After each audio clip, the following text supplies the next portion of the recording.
A Mustang was left tied to railroad tracks, abandoned and hopeless. Just when it seemed all was lost, a miracle occurred, leading to a tale of bravery, redemption, and strong connections. Join us for an uplifting journey that will change your perspective on courage and kindness. Don't forget to subscribe, like, and enable notifications for more inspiring stories. The sun set over Wyoming, casting golden and amber colors across the plains. A gentle breeze rustled the tall grass, bringing the fragrance of sagebrush and the distant sound of crickets. It was a serene view, interrupted only by the harsh cawing of a lone crow overhead. Jackson Miller adjusted his hat while driving his old truck along familiar back roads to his ranch, with his loyal dog, Rusty, alert in the passenger seat. Although this route felt like home, a sense of unease stirred within him. Rusty's sudden growl snapped Jackson back to reality as they rounded a bend. Slowing down, he squinted toward a glint of metal catching the sun's rays. After parking, he grabbed his rifle just in case and followed Rusty, who dashed ahead barking. As Jackson approached, he was shocked by what he saw: a young Mustang, wild and beautiful, its chestnut coat, shining even in the dimming light, was chained to the rusty tracks. The horse was struggling to breathe, eyes filled with fear. Jackson was horrified. Who could commit such cruelty? The tracks had been abandoned for years, but chaining a living creature like this was unimaginable. Rusty nudged him, urging him to act. "Easy boy," Jackson whispered. "We're here to help." He approached slowly, ensuring his movements were careful. The Mustang reared up, its hooves striking sparks off the iron. Jackson felt heartbroken seeing the deep wounds the chains had caused. "Whoa, easy there," he spoke softly. "I'm not here to harm you. I just want to set you free." He took bolt cutters from his truck and knelt beside the horse, avoiding its frantic kicks. The Mustang snorted in fear, but seemed to calm slightly at Jackson's voice. Rusty lay a few feet away, providing silent support. Jackson worked quickly yet cautiously, each cut of the rusted chains requiring strength. The Mustang flinched with each snap, but it remained still, sensing Jackson's intentions. Finally, the last link fell away, and the horse sprang free, a mix of relief and energy flowing through it. It didn't bolt away, but instead stood tall, eyes locked onto Jackson. "You're free now," Jackson said as he stood. "But if you stay here alone, someone might try to hurt you again." The Mustang pawed the ground, ears flicking. Jackson extended his hand, offering the horse a choice. For a moment, he thought it might run, but it let out a heavy sigh and lowered its head. "That's it, buddy," Jackson said gently. "You're safe now." He carefully looped a rope around the Mustang's neck to guide it, not to restrain it. The horse flinched but did not resist. Rusty trotted beside them as Jackson led the Mustang to his truck. Loading it was challenging. Despite being weak, the Mustang still had spirit, pawing at the ramp. "You've been through so much," Jackson murmured, coaxing it into the trailer. The ride back to the ranch was quiet, save for the occasional shuffle from the trailer. Jackson's mind raced with questions about who could do such a thing and why. But right now, his focus was on helping the Mustang heal.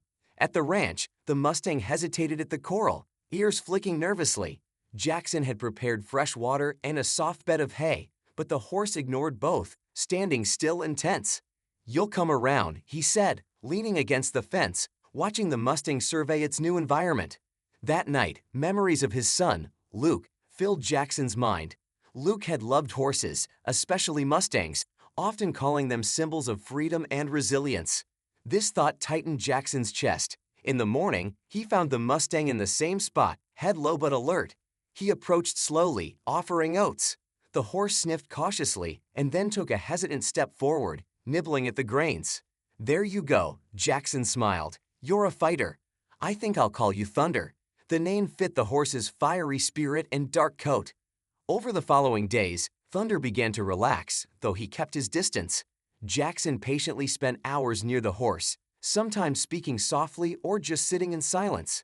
He noticed Thunder's ears would perk up at his voice, even when the horse pretended not to listen. One day, Sheriff Kate Harper arrived at the ranch. "I heard about your rescue," she said, looking at Thunder. "Mind if I check him out?" Jackson took her to the corral, where Thunder stood watchfully.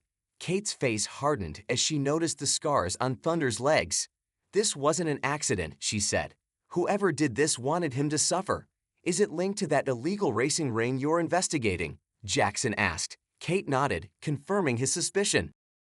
Horses like this don't break easily. If they can't control them, they get rid of them. Jackson's anger boiled, looking at Thunder, who remained strong despite his ordeal.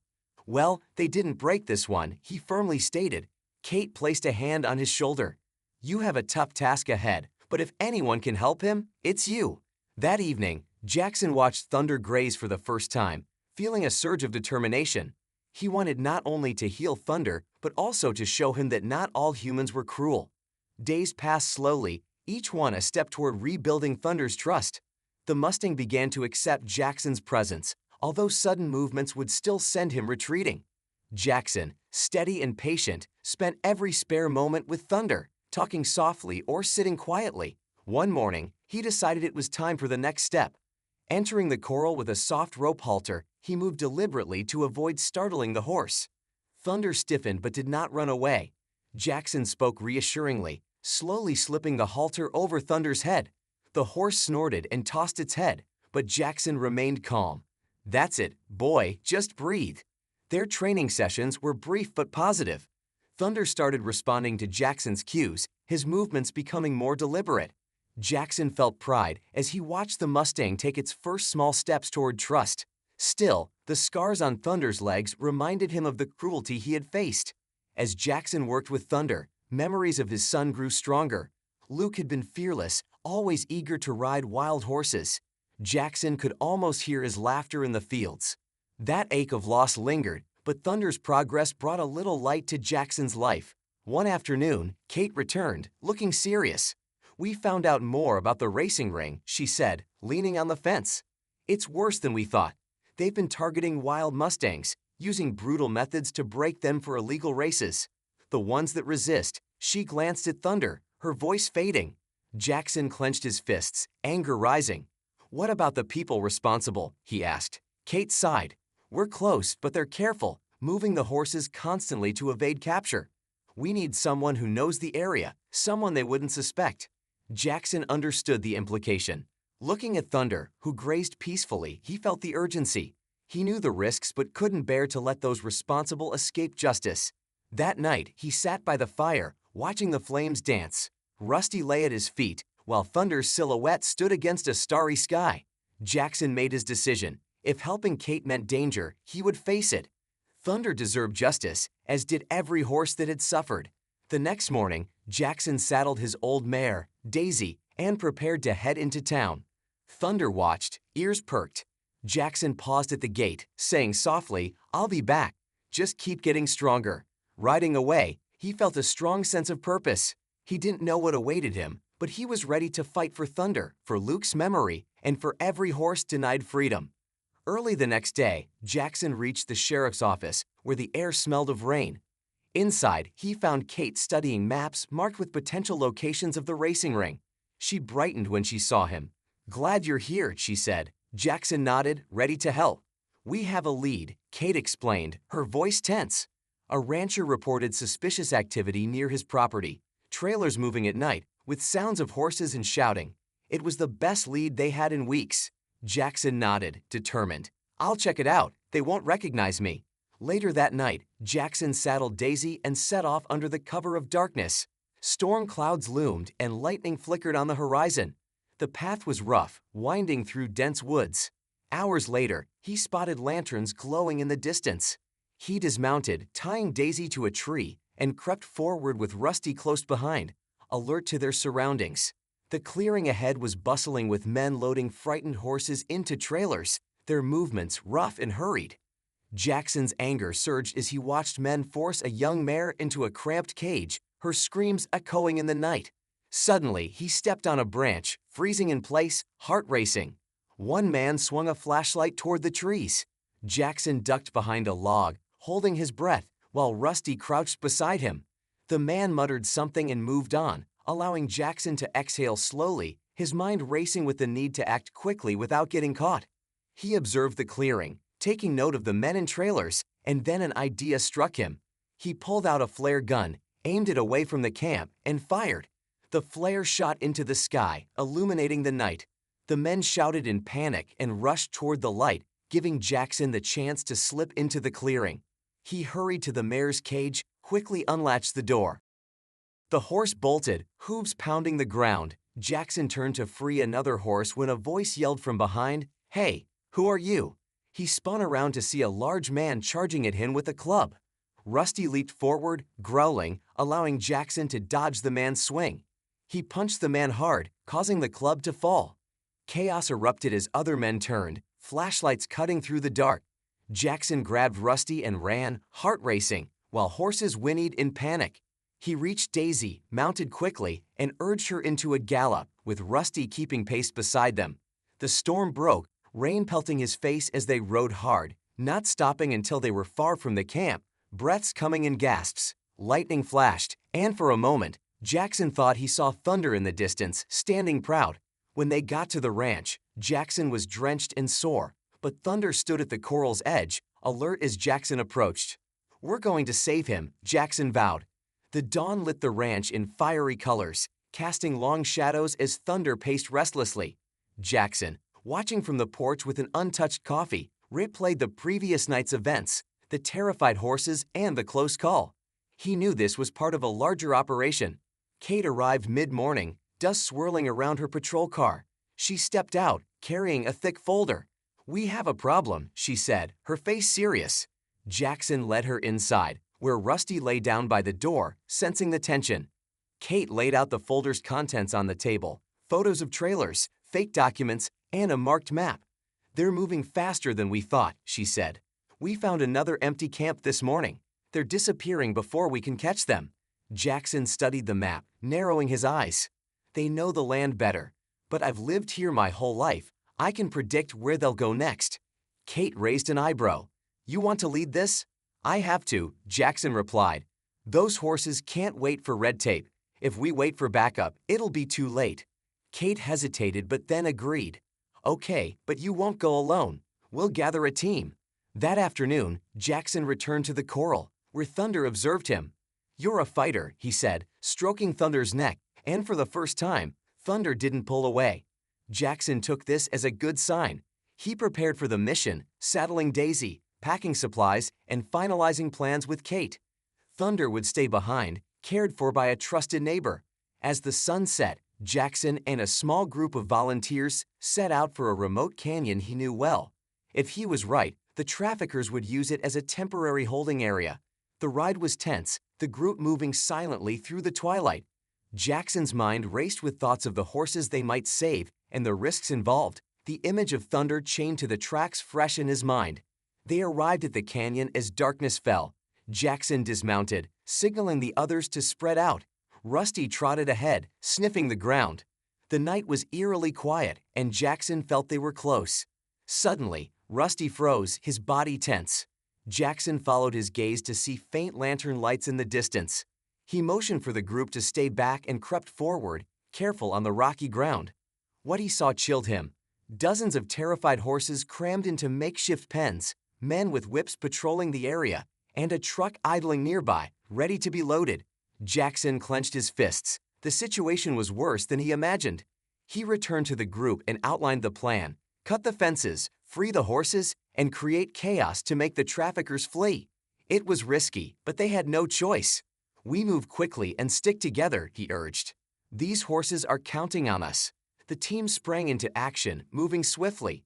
Jackson worked on a pen, using bolt cutters to slice through the chain link. Horses bolted, their hooves thundering. Shouts erupted as traffickers scrambled to regain control. Amid the chaos, Jackson saw a young colt trapped in ropes. Ignoring the danger, he rushed forward and cut it loose. The colt nuzzled him briefly before escaping into the night. Gunshots rang out, and Jackson ducked behind a trailer. Kate's voice crackled over the radio. "They're armed. Fall back if you need to." "No," Jackson replied firmly. "We're not leaving until every horse is free." The canyon echoed with chaos as frightened horses ran into the night, their cries mingling with the traffickers' shouts. Jackson moved quickly through the disarray, heart racing. Gunfire sounded in the distance, but he remained focused on the pens. Time was crucial. Kate's team took defensive positions, forcing some traffickers to retreat, but a few remained, moving between trailers. Jackson saw a man trying to capture a terrified mare. Without hesitation, he charged, yelling, "Let her go." The man turned, furious, and lunged at Jackson, but years of ranch work had sharpened Jackson's reflexes. He dodged and punched, knocking the man down as the mare dashed away, narrowly missing him.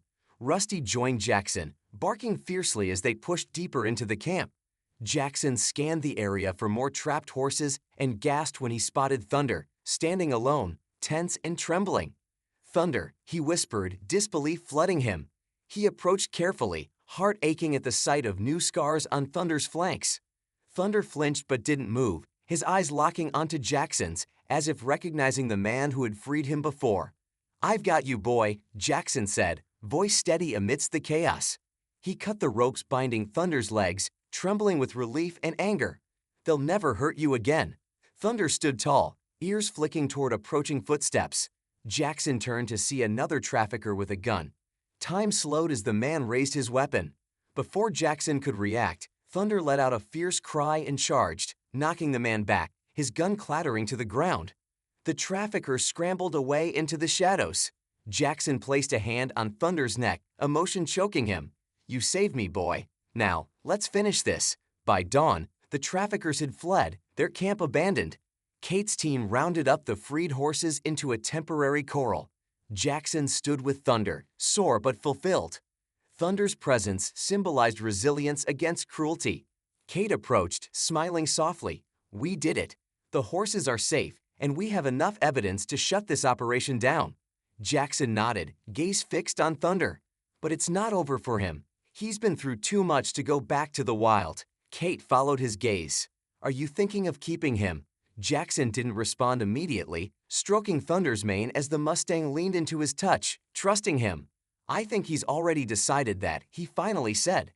Back at the ranch, Jackson led Thunder into the corral, moving slowly. Rusty followed, tail wagging. Other horses greeted Thunder with soft nickers, comforting him after his ordeal. Jackson leaned against the fence, watching Thunder explore his new home. The scars on Thunder served as reminders of his past, but they didn't lessen his spirit. "You're home now," Jackson said quietly. "No one will hurt you again." As the sun rose higher, warming the ranch, Jackson felt a peace he hadn't known in years. Thunder trotted toward him, coat shining in the sunlight. Jackson smiled, meeting him halfway. In that moment, man and Mustang stood united, a testament to their bond forged through courage and trust. After the raid, Jackson's ranch took on a new purpose. The rescued horses, once fearful, began to regain their strength under his care. Thunder became a symbol of resilience, his powerful frame reminding everyone of their victory. Jackson, not one for celebrations, felt immense pride as the community gathered to see the rescued horses. Neighbors brought supplies, hay, medical kits, and tools for repairs. Kate leaned on the fence, arms crossed, a satisfied smile on her face. "You've got quite the reputation now," she joked. Jackson chuckled, tipping his hat. "I didn't do it alone." His gaze turned to Thunder, grazing peacefully. Thunder's transformation was remarkable. His coat gleamed, and although scars remained, they seemed less severe. Jackson spent hours with him, rebuilding trust, and each session was a small triumph. Thunder accepting a halter, following Jackson's lead confidently. One evening, as the sky glowed orange and pink, Jackson knew it was time to deepen their bond. He saddled Daisy and led Thunder to an open field. The Mustang followed willingly, moving gracefully. "Ready for this, boy?" Jackson asked, patting Thunder's neck. He placed the saddle on Thunder, watching for any signs of discomfort. The Mustang stood still, ears flicking but calm. Jackson mounted slowly, feeling Thunder's muscles tense. They paused for a moment, only the wind rustling around them. Then, with a gentle nudge, Thunder took his first steps. Hesitant at first, he relaxed as Jackson guided him. Together, they rode across the field, Thunder's hooves steady and strong. For Jackson, it was more than a test of trust. It was a reminder of their journey and everything they had overcome. He thought of Luke, imagining his son's laughter echoing through the fields. "You'd have loved him," he whispered to the wind. When they returned to the ranch, stars twinkled above. Thunder stood proudly as Jackson dismounted, eyes gleaming with contentment. Rusty barked happily, circling them in celebration. The next morning, Kate arrived with good news. The raid's evidence led to multiple arrests, and the traffickers faced serious charges. "It's over," she said, handing Jackson a report. Jackson nodded, relief washing over him. About time. What's next for you? Kate asked, looking at Thunder trotting along the fence. Without hesitation, Jackson replied, "We move forward." Thunder stays here and we keep building. Months passed, and the ranch became a sanctuary for Thunder and other horses in need. Jackson worked tirelessly, driven by a newfound purpose. The community rallied around him, offering support. Thunder, once a symbol of pain, became the heart of the ranch. Children visited, laughing as they watched him run free. For Jackson, Thunder represented more than survival. He reminded him that hope could prevail even in darkness. One crisp autumn morning, Jackson stood by the fence, watching Thunder gallop across the pasture, mane flying, strides confident. "You're free now," he said softly, filled with gratitude. As the sun rose higher, casting golden light over the ranch, Jackson felt deep peace. He knew the future wouldn't always be easy, but with Thunder by his side, he was ready for anything. Together, they had overcome the impossible. Thunder stood as a living testament to resilience, courage, and trust. His journey from chains to freedom was more than a survival story. It reminded everyone that hope can triumph even in the darkest times.